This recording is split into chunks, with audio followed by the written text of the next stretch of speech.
umur panjang apa ngono iku termasuk wong lanang sing LCT. LCT apa? Lecet. Percaya mboten, Pak? Ora percaya. Alah percaya karepmu ora ya karepmu. Tak kira awake dhewe. Endinge piye, Bu? Endinge piye, Bu? Endinge ya bapakmu ngerti-ngerti ngene lho. Gelandang mbakmu ngene mlebu ngene iki lho kan. Terus diapake, Bu? Alah bocah cilik rasane melok ngerti. Halo, wong sampean yo ngomong kok ya kan aku ingin tahu. Aja, sampean sik belum 17 tahun ke atas. Hari kita 17 ya, Bu. Oh iya. Ya bacute anu ya Nduk Kadung Tresna. Nggih. Nah, iki enteng lek iki, ora dhuwur nadane. Dhisik ana Niken Salindri. Yo. Lamat was katon tejane yen mbok berangkatan mencerang aduh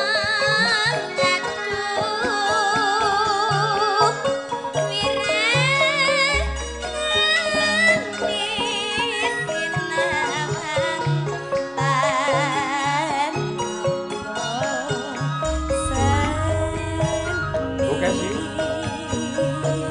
Yen besek limbo pato nyoto jati komra ati aduh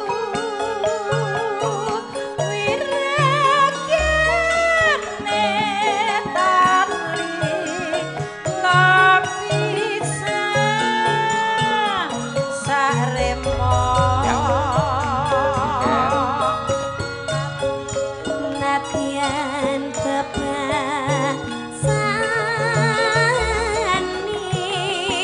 kali ngan kadang sak lambar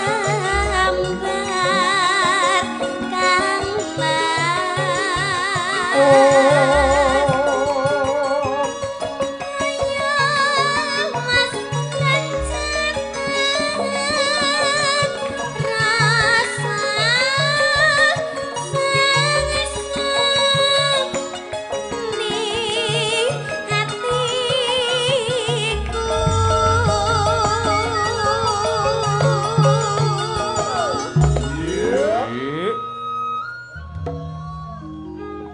Oh. Oke sih. pacane sarwa asri jero batinku tansah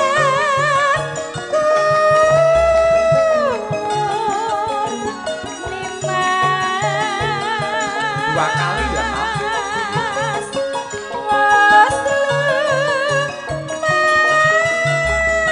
Instrumen tunggal rebah.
para penonton nyuwun tepuk tangan yang meriah untuk Mbak Niken Salindri, luar biasa. Saged istirahat rumiyin sedhela, Nduk. Nah, nggih. Tukesi ya ben istirahat. Iya. Nadyanto bocah wis viral neng gelaring wayang uga neng dangdutan campursari. Neng nyatane nembang tradisi ya isih apik ya yuk. Mergo pancen ngibarate omah ki pondasine wis kuat dhisik. Mangkate iki Niken biyen ya saka wayang dhisik wong ramane iki ya dalang. Oh iya ngono ya, Mak. Ngono kuwi. Yo saiki men rada anget ngaturi rawuhe ya kuwi Cak Percil CS. Wah ya. Yo dikurmati nganggo serampat men Cak Percil menghibur warga masyarakat di Ndriyorjo. Ngono ya, Mak. Monggo Cak, yo serampat dados.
Wilujeng dalu Mak Cange.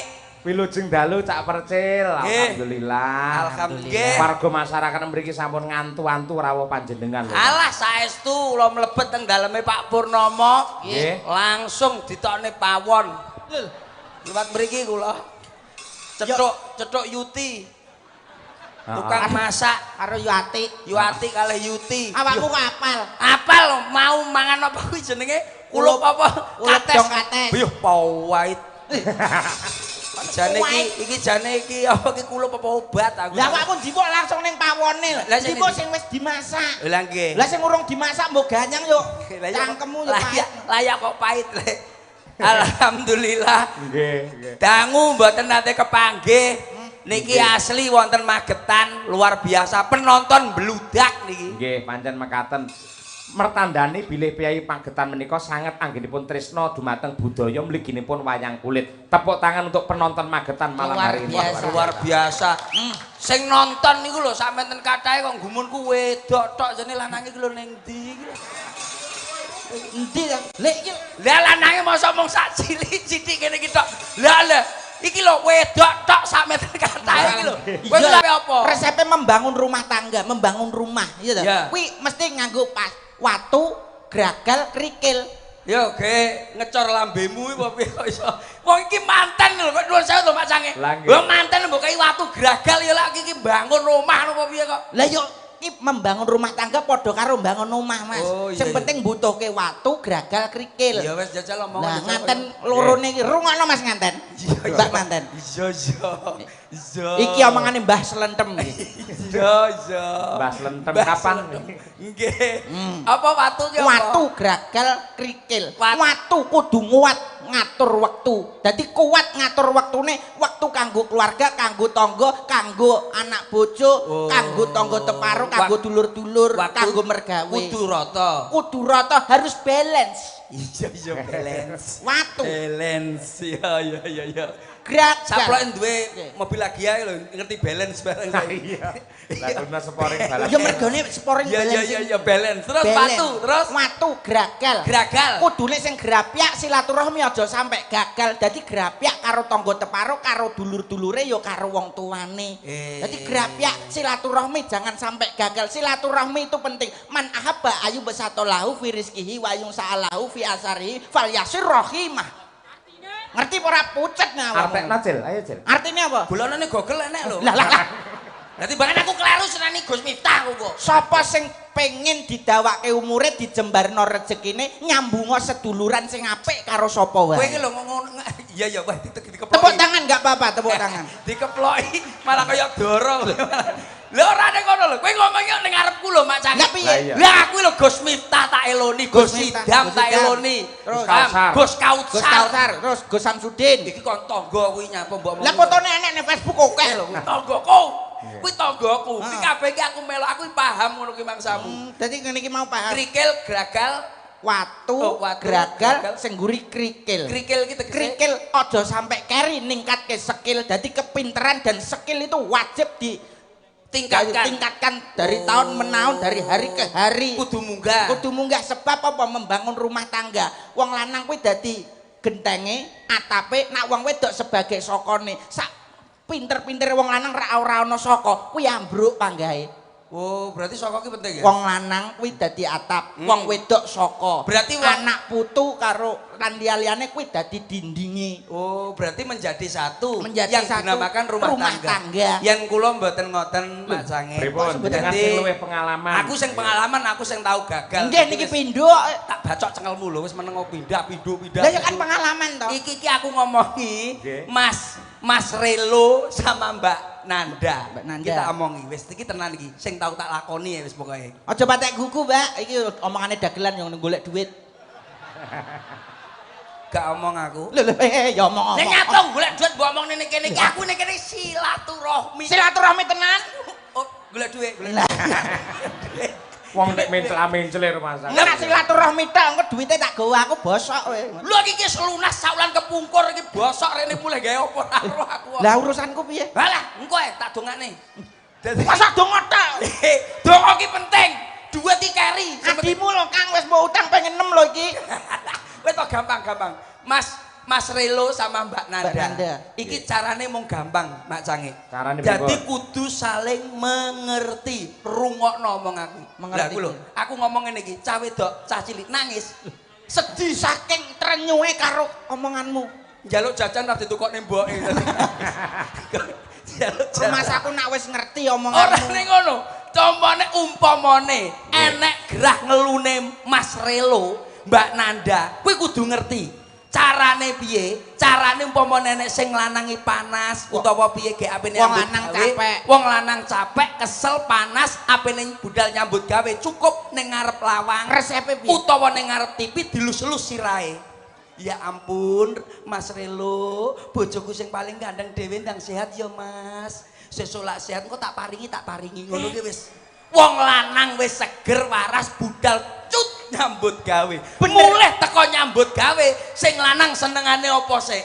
Umpama kaya aku seneng mancing. Seneng mancing, teko omah tek dikai palesan sitok, dikai sangoni 2 juta kon budal sasi. 2 juta. Akeh men sangune kuwi. Wis wong lanang sigrak tenan. Tapi leres. Hobine oleh terus. Oh, Dadi seger terus. Umpamane sing lanang senengane ngopi, Mas budal ngopi mulih-mulih jam 4 isu. Wis los. Sangune piye? Sangoni, wong lanang disangoni, wong wedok sing nyekel dhuwit. Heeh. Umpamane kuwi wong lanang gerah ngelune, ning lak wong wedok kuwi beda. Padha dilus-lus ngarep TV dipangku karo dicium cup ngono mari. Alah malah ditapuk lambemu lho wong wedok. Wong wedok ora usah ngono, cukup ora usah ditapuk, ora usah dilus-elus. Lah kudune? Dikon adus. Lah enek greges-gregese dikon adus dijak ning Magetan ning kota, tukokno gelang karo kalung beres. Piye? Tekokno ibu-ibu. Napa leres, Bu? Wong wedok kuwi seneng gelang karo kalung. Oh iya bener. Kowe lek kaya ngono kuwi wong lanang terus-terus nukokne apa-apa wong wedok gampang setruk tak omong. Iki buruhe wong wedok. Nuwun sewu Mak Cange. Pripun? Jenengan ngeten iki mriki napa? Ngeten iki acara ngeten iki napa jenengan mriki? Silaturahmi nyambut damel. Nyambut damel. Nggih. Artane damel sinten? Ya bojo karo anak. Betul. Suatu contoh buruhe wong wedok kaya ngene. Masa buruhe wong wedok kepala rumah tangga. Awakmu ada-ada kondi omahmu. Ku Rembang. Rembang. Rene nyapa? Rene Silaturahmi karo golek dhuwit. golek dhuwit. Dhuwit mbok kene sapa? Kayak nang bojoku. Ikilah namanya buruhe wong wedok kaya kowe kuwi.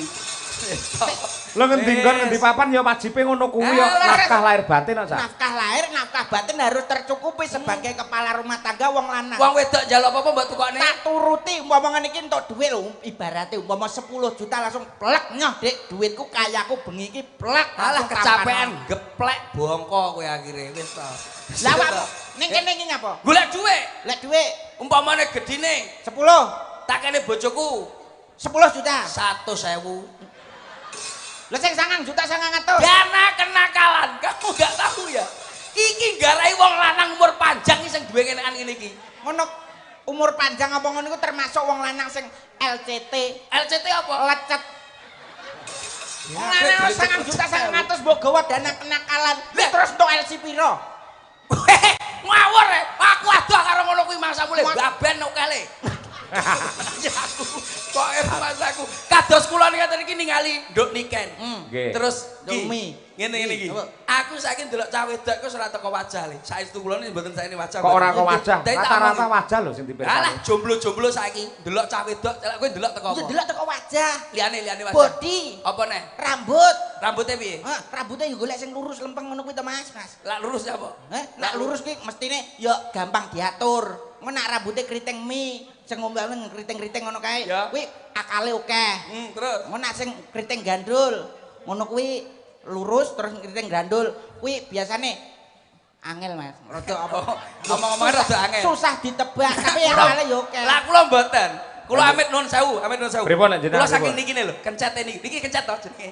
Pencet. Niki napa to niki? Kecet. Lho wong wedok kok kencete Ora titenane percaya. piye? Pola kencet iki kok dekok, Neri- Bos. Nerincing. Nerincing. Dekok. Hah? Kuwi karo wong lanang wani. Kuwi. Kuwi tenan. Sing rada Rumuse ngene iki. sapa kuwi? Alah kuwi tak rumusku. Banyuwangi lho, Pak. Banyuwangi. Iya. Iki lak kencet iki bembeng. Bembeng. Lah, Aja iki lho. dirabi. Lah, nyampe. Kuwi tas babaran le. Iki tenan iki. Oh, Loh, lagi iki bener tenan. iki. Wis manak bojone wong. Alah kok aku bojone wong aja dirabi. Lah, terus? Nek lak kenceten niku krowak bos. Lah, krowak wak rabinen. Kuwi malah lara kencing manis goblok. Kuwi aja mbok rabi. Golek kencet sing rada bendol lho, Bos. Oh, bendel. Rada bendel. Keneke bendel gedhi. Heeh, kuwi mari keseleo bocah kuwi. Enggak, tapi lah bendel tenan. Bendel iki diapa-apane gelem. Manut daringane mboten bocor. Upamane. Lho, umpamane kaya niki tak delok sik niki. Piye? Piye iki? Nerincing. Tegese artine apa? Bocor. Karo wong lanang Wani. gak wani bocah iki. Lu padarene karo wong lanang iku maneni terus daringane bocor. Ning jero ning mbayune aku seneni mbayune kula takonane goblok. Masa ya wedi kan? Berarti nak golek kuwi wong wedok sing kencate bendol. Lah rapyo karo limbuk kae. Oh, iki bendol iki bunder seser iki malah. Bunder kuwi iki kulit dicat pekok wis rumah saku. Lah jare nyapa kok labi karo koroan. Wangel. Tapi nuwun sewu kula saking Bathuk nggih ketinggal. Ngeten iki lho, ini lho. Ngene lho. Oh. Lah nduk Nitik saka bathuke. Nggih, niki daringane bocor apa mboten teko bathuke niki niki. Oh. Bocah lak bathuke ngene iki terus nek rambute dijok ning ngene iki. Nggih. Piye kuwi? Gampang ra percaya karo wong lanang. Iya ora kan? Lho, aku iki apal. Nomor loro iki. Umi. Iki ya padha. Iki ini rada enek anune, Bos. Apa iki jenenge rambutnya rada Rambutnya tipis-tipis. Iki daringane bocor tapi sithik. Oh, sik mending iki ya. Mending iki tapi yo gampang ra percaya karo wong lanang. Beda karo iki. Iki nek kene enek munyer kene lho, Mas. Lintang. Lintang. Iki lak ngene gampang gonta-ganti biasane. Biasane. Apa leres, Pak? Leres. Kok salahi. Lho pacarmu wis pira, Duk? Maksudnya biyen, zaman biyen saiki yo. Pacare telu, Pak, jare, Pak. Lah iya, biasane ngono kuwi yo mong seneng tok mari ngono ngalih, mencel rono ngalih ngono. Sak cintamu. Selanjutnya yen Winong sebelah Winong. Lah, iki ngomong iki sapa iki Mas? Lah iya aku tak Katani lho kok. Awak dhewe kowe cedak gus-gus yai kok. Iya, aduh. Astagfirullahaladzim. Ya Allah. Ya kaya ngene iki, Bos. Bathuke piye? Ya nek gak diapa-apane kok mesem terus bathuke rada jembar Rada padang. Ayu berarti. Iki apik, Bos, tapi daringane bocor niki. Lah kok iso? Iki karo wong lanang wani. Oh. Iki tenan. Iki keadaan kuwi, Bos. Iki sing iki. Lah iki. Birgita Iki iki. lak guyang iki stres bocah iki. Lah piye guyang tok isine. Wis sumeh. Sumeh ya. Sumeh lah Birgita iki. Ah. Iki senengane kesehatan, Bos. Memikirkan masa depan. Bocah kaya ngene. Mulane rada ombo Sampai sithik. mikirin masa depan dihapusi wong lanang ya meneng ae bocah kaya ngene iki. Niki daringane bocor Ini ning golek ngene iki sing ngono jane. kuwi aja. Sing nomor Selanjutnya, Mbak selanjutnya Dian. niki. Lah niki resike putih kaya ngeten iki. Terus bathuk ini rada nuwun sewu, rambutnya rada diklewer-klewer Klewer ngene kiwantengen. Niki wonten sombonge ning di segi kecantikan atau body. Oh. Dadi lek pone enek wong lemu bareng sik cilik aku. Ngono iso ngene iki. Ngono kuwi. Iki. Ya ora. Ngono kuwi mesti duwe rasa ngono kuwi. Terus iki anu sing iki ya Bos ya. Lho iki kene sik. Bukes yo diliwati nyapa? Sing adil, sing rata. Ini. Ayo, wani ra. Kula aku anu nesu ora we. Ora, ayo.